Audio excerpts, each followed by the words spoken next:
A continuación, un relato sobre justicia, prueba y garantías.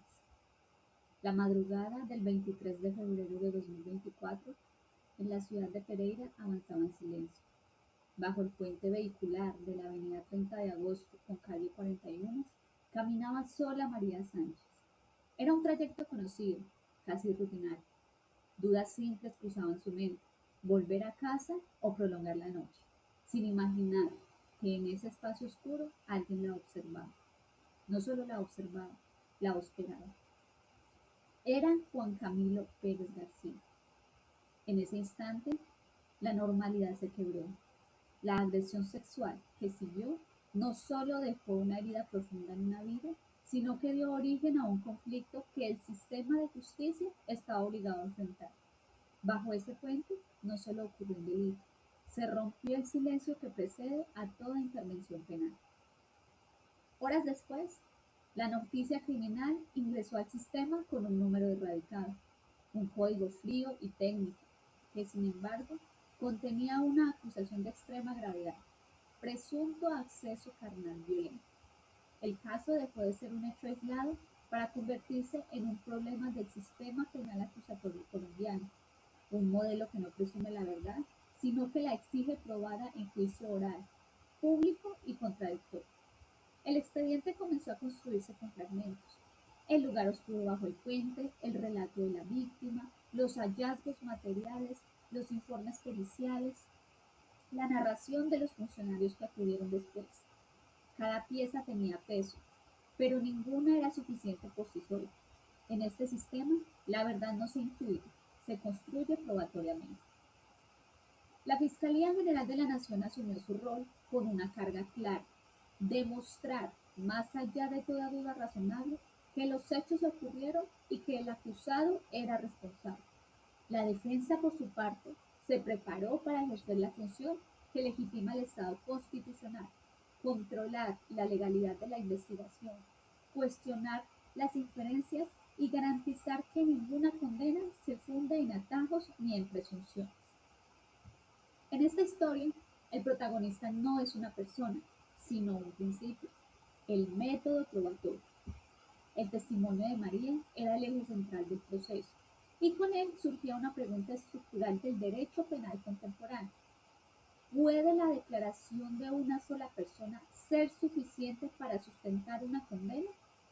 La respuesta del sistema penal acusatorio es clara. En la actualidad, la valoración probatoria no depende del número de testigos, sino de la calidad del medio de prueba. La credibilidad se construye a partir de la coherencia interna del relato, su lógica, su persistencia en el tiempo y su correspondencia con el contexto fáctico en el que se sitúa. Por ello, un único testimonio, como ocurre con frecuencia en los delitos sexuales, puede adquirir plena fuerza probatoria cuando se somete al examen riguroso de la sana crítica y se ve respaldado por elementos de corroboración periférica, como son datos, indicios o circunstancias externas que refuercen su veracidad sin exigir pruebas imposibles. El verdadero desafío para la Fiscalía no consistía solamente en exponer un relato, sino en objetivarlo, integrarlo con el tiempo, el lugar, los indicios materiales y la consistencia narrativa necesaria para permitir al juez una inferencia razonable sobre la ocurrencia del hecho y la responsabilidad del acusado. En el curso del proceso apareció la posibilidad de una terminación anticipada. La ley ofrece los preacuerdos como mecanismos de eficiencia y humanización de la actuación penal. Son una pieza legítima del sistema acusatorio, pero el caso imponía una reflexión profunda. ¿Es legítimo negociar una verdad marcada por una violencia tan grave? ¿Puede un acuerdo satisfacer el derecho de la víctima sin vaciar de contenido el reproche penal?